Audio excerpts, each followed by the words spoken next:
ریاست مدینہ کے جو ٹھیکیدار ہیں بہت بڑے بڑے دعوے کرتے تھے. آج وہ سب کدھر ہے؟ آج ثابت کرنے کا وقت ہے، ہمارے دین اور اسلام کو ثابت کرنے کا وقت ہے کہ ان کے دل میں نبی کریم صلی اللہ علیہ وسلم کا کتنا نور ہے. آپ ثابت کریں.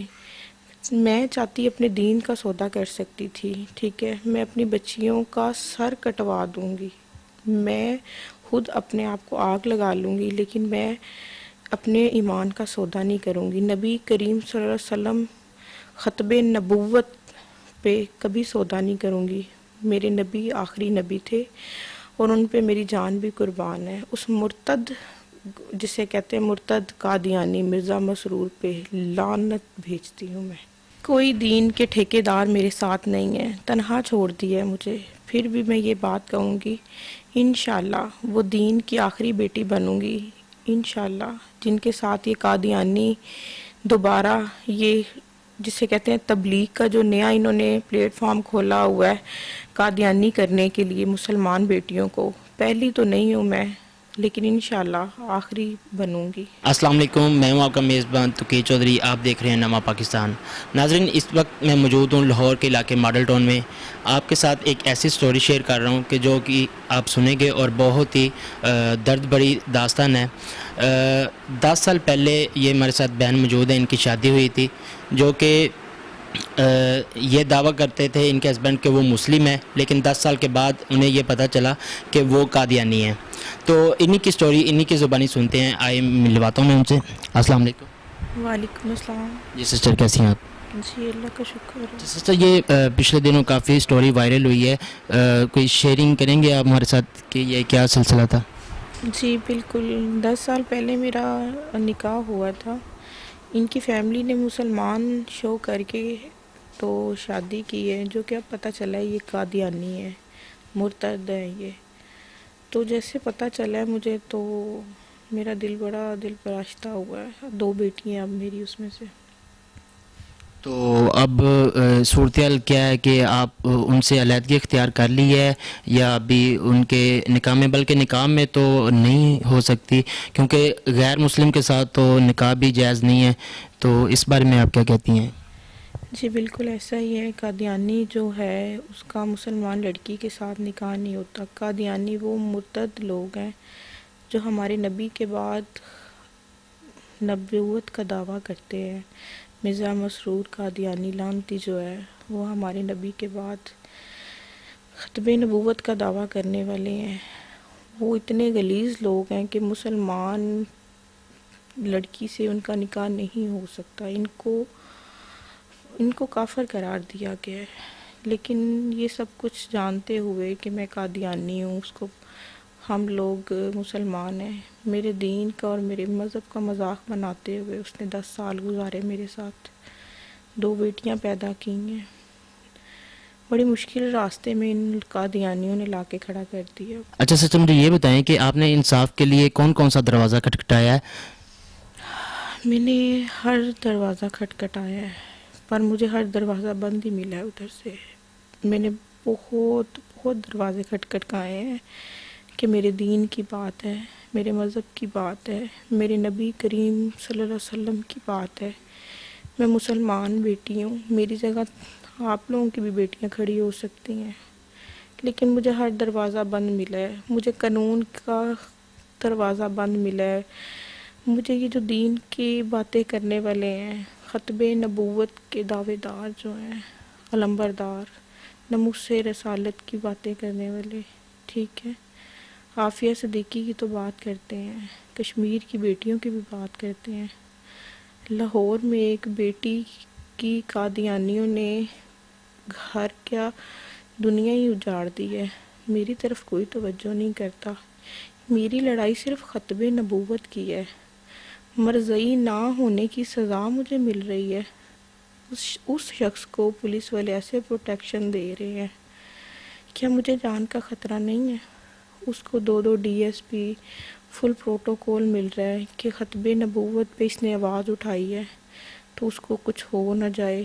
کیا مجھے اتنی دھمکیاں آ رہی ہیں؟ میری بیٹیوں کو مجھے کوئی خطرہ نہیں ہے جان کا. اچھا سسٹر مجھے یہ بتائیں اس کیس کو لے کے جب آپ پولیس تھانوں کچہریوں میں جاتے ہیں تو وہ لوگ آپ کی کیا سپورٹ کرتے ہیں؟ وہ میری کوئی سپورٹ نہیں کرتے ہیں. صبح سے لے کے شام تک میں اپنی چھوٹی چھوٹی بیٹیوں کے ساتھ ادھر کھڑی رہتی ہوں اور مجھے دکھ ہوتا ہے کہ یہ اسلامی ملک ہے. یہ جسے کہتے ہیں دین کی باتیں کرنے والے، ان کے دلوں میں نبی کا نور کہاں چلا گیا ہے؟ میری کوئی جائیداد کی لڑائیاں نہیں ہیں، یہ ختم نبوت کی لڑائی ہے. صبح سے لے کے شام تک ان پولیس والوں کا دیکھتی رہتی ہوں. چھوٹی چھوٹی بچیاں میرے ساتھ ہوتی ہیں، ایک میری بیٹی 6 سال کی ہے، ایک 1.5 سال کی ہے. انتظار کرتی رہتی ہوں، آتے ہیں تو اپنا آ کے ان کا رویہ ادھر چلی جائیں تھانے میں، ادھر چلی جائیں. حسن ڈی ایس پی ہے ماڈل ٹاؤن میں جو ہر بات یہ جانتا ہے. مظفر صاحب کے پاس چلی جائے، گارڈن ٹاؤن والے ڈی ایس پی کے پاس ادھر جاتی ہوں تو وہ کہتا ہے ادھر چلی جائیں بس. لیکن مجھے دکھ ان افسران پہ، میں کیا دکھ کروں، ان کا دین ایمان میں کیا دکھ کروں. روز محشر پہ انشاءاللہ جواب دیں گے. یہ جو میرے ساتھ نہیں کھڑے نا وہ روز محشر میں جواب دیں گے. لیکن میرے جو ختم نبوت کا دعویٰ کرتے تھے علمبردار، ناموس رسالت کا دعویٰ کرنے والے علمبردار، سسٹر میں وہی پوچھنا چاہ رہا ہوں کوئی مذہبی جماعت کسی نے سپورٹ کیا اس حوالے سے؟ ہمارے ملک میں ریاست مدینہ کے دعوے کرنے والے اور دین کا نام لینے والے بہت سارے لوگ موجود ہیں، تو اس حوالے سے کسی نے آپ کو سپورٹ کیا؟ جامعہ نعیمیہ والے آئے یہ کہہ کے کہ 2 دن میں وہ 2008 میں وہ مسلمان ہو گیا. اس کا کہنا ہے پولیس والوں کو آ کے اور علماء کو اس نے کہا ہے جامعہ نعیمیہ کے، میں 2008 میں مسلمان ہو گیا ہوں، سرٹیفکیٹ میں گھر پہ بھول گیا ہوں، میں لے کے آتا ہوں. اس دن سے میں جامعہ نعیمیہ سے بھی پوچھتی ہوں کہ کیا لے کے آئے ہیں. خاموشی اختیار کر لی ہے. کیا ملا ایسا انہیں؟ میری 2 بیٹیاں ہونے کے باوجود، مجبور ہونے کے باوجود، کمزور ہونے کے باوجود میں نے تو خاموشی اختیار نہیں کی. میں نے تو آواز بلند رکھی ختم نبوت پہ. تو میرے علماء کیوں خاموش ہو گئے ہیں؟ ایسا کیا ملا ہے انہیں؟ ایسی کیا بات ہو گئی ہے؟ جی میرے ساتھ اس وقت موجود ہیں ہینا کے والد، ان سے بھی کچھ سوالات کرتے ہیں. السلام علیکم. وعلیکم السلام. اچھا مجھے انکل یہ بتائیے گا کہ آپ کو پہلے علم نہیں تھا کہ جو آپ کے داماد ہیں وہ قادیانی ہیں؟ بسم اللہ الرحمن الرحیم. نہیں جی، ہمیں پہلے اس چیز کا پتہ ہوتا کہ یہ قادیانی ہیں، تو مجھے تو کافی دیر سے اس چیز کا علم ہے. میں علماء کے پاس بیٹھتا ہوں، سنتا ہوں کہ بٹرو صاحب نے ان کو 73 میں غیر مسلم قرار دیا ہوا ہے. یہ کسی مسجد کو مسجد نہیں کہہ سکتے، یہ اذان نہیں دے سکتے. حتیٰ کہ ہمیں پولیس والے بتاتے ہیں کہ جی ان سے سلام لینا بھی کہہ رہے ہیں کہ ایک پرچہ ہوتا ہے اس کے اوپر بھی، لیکن اب وہ خود نہیں دے رہے. ہمیں بتاتے ہیں کہ ان کے ساتھ بات کرنا، ان کے ساتھ نکاح ہو ہی نہیں سکتا مسلمان بچی کا. اگر ان کو یہ سارا علم پہلے ہے تو اب ہمیں کیوں رلا رہے ہیں؟ اب ہمیں کیوں ذلیل و خوار کر رہے ہیں؟ ہم کبھی ایک تھانے میں جاتے ہیں، پھر دوسرے میں جاتے ہیں، تیسرے میں جاتے ہیں، تو یہ کوئی بات کرنے کے لیے تیار ہی نہیں ہے. جو کیس کوئی چھوٹا موٹا ہو بھی گیا نا، وہ بھی سی سی پی او صاحب نے کھلی کچہری لگائی ہے ایک دن، ادھر ہم پیش ہوئے ہیں تو ان کی وجہ سے ایف آئی آر ایک ہوئی ہے. ادروائز انہوں نے کوئی ایف آئی آر ہی نہیں کاٹی. اپلیکیشنیں وہ اتنے بااثر ہیں، اتنے امیر ترین ہیں وہ کہ وہ پیسے دیتے ہیں، بندے کو خرید لیتے ہیں. وہ ہماری پولیس تو ویسے ہی وقا ہوا ہے یہاں پہ پاکستان میں. اکثر تو انکل جی ظاہری بات ہے جب اس طرح کا معاملہ ہوتا ہے تو تھریڈ ہوتا ہے، تو اس حوالے سے آپ کو بھی ظاہری بات ہے کچھ مشکلات کا سامنا کرنا پڑ رہا ہے؟ ہاں جی، کافی مشکلات کا سامنا، لیکن اللہ ہمیں سب سے زیادہ خوشی یہ ہے کہ اللہ پاک نے ہمیں اس اپنے نبی پاک کی امت میں پیدا کیا. ہماری یہ خوش قسمتی ہے، لیکن ہم ان کے ساتھ یا اپنے آپ کو بیچ نہیں سکتے، نہ انشاءاللہ بیچیں گے. ہمیں انہوں نے شفاعت کرنی ہے، انہوں نے ہمیں بخشوانا بھی ہے، جو بھی ہے ہم انہی کی بدولت ہے. ہر شے ہمیں اپنے نبی پاک کی بدولت ہے. لیکن یہ تو ایسے ہیں کہ انہوں نے کہتے تو کلمہ بھی پڑھتے ہیں، سارا کچھ کرتے ہیں، لیکن ان کے کلمے کی نیت اور ہوتی ہے. ہمارے کلمے کی نیت وحدہ لا شریک، یعنی کہ ایک اپنے نبی کے لیے ہی ہے، اور وہی نیت پہ ساری دار و مدار ہے. اور ان کے 2 ہوتی ہیں. یہ ایک اپنے مرزا قادیانی کے لیے پڑھتے ہیں، اور لوگ سمجھتے ہیں عام مسلمان کہ یہ ہمارے نبی کے لیے پڑھ رہے ہیں، لیکن یہ نہیں، یہ غلط بات ہے. یہ اپنے قادیانی مرزے کے لیے پڑھتے ہوتے ہیں. اچھا، اور ہماری آنکھوں میں دھول جھونکتے ہیں اچھا انکل، حکومت وقت سے کیا اپیل کرنا چاہیں گے؟ جو ریاست مدینہ کے ٹھیکیدار ہیں، اپنے آپ کو سمجھتے ہیں، تو اس والے سے کوئی میسیج، کوئی پیغام ہے تو ذرا بتائیے۔ ہمیں جی تقریباً یہ 20-25 دن ہو گئے ہیں، ہم خوار ہو رہے ہیں۔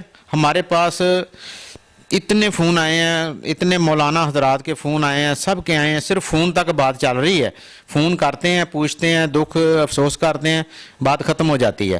لیکن ہم اپنی ریاست کے جو ذمہ دار ہیں، ہم ان سے اپیل کرتے ہیں۔ میں وزیر اعلیٰ بزدار سے اپیل کرتا ہوں، میں چیف جسٹس صاحب سے اپیل کرتا ہوں کہ آپ لوگ اپنے دین اسلام کے لیے، جو ایک بیٹی رو رہی ہے، اس کی فریاد کیوں نہیں سن رہے؟ کہ وہ رو رہی ہے، پولیس اس کو یعنی کہ کوئی اس کا کام کرنے کے لیے تیار نہیں ہے، پولیس اس کے خلاف، بلکہ دوسرے جو قادیانی ہیں اس کو اتنی پروٹیکشن دے رہی ہے، اتنی پروٹیکشن دے رہی ہے کہ جیسے پتہ نہیں اس نے کیا کر دیا ان کے ساتھ۔ وہ کس وجہ، جو بھی وجہ ہمیں نہیں پتا اس چیز کا کہ کس لیے وہ اتنی پروٹیکشن۔ ہمیں تو کبھی کسی آ کے پوچھا بھی نہیں پولیس والے نے کہ آپ کو کوئی مسئلہ، کوئی مسائل تو نہیں ہے۔ ہم تو رو رہے ہیں، چیخ چیخ کے رو رہے ہیں اتنے دنوں سے، تو اور ہماری کوئی بات سننے کو تیار ہی نہیں ہے۔ اس کیس کی سنوائی کی جائے جس طرح ان سسٹر کے ساتھ ہوا ہے، کل کو کسی اور کے ساتھ نہ ہو۔ نواں پاکستان کے ساتھ ایک نئی سٹوری لے کے پھر آپ کے ساتھ حاضر ہوں گے، تب تک کے لیے اللہ حافظ۔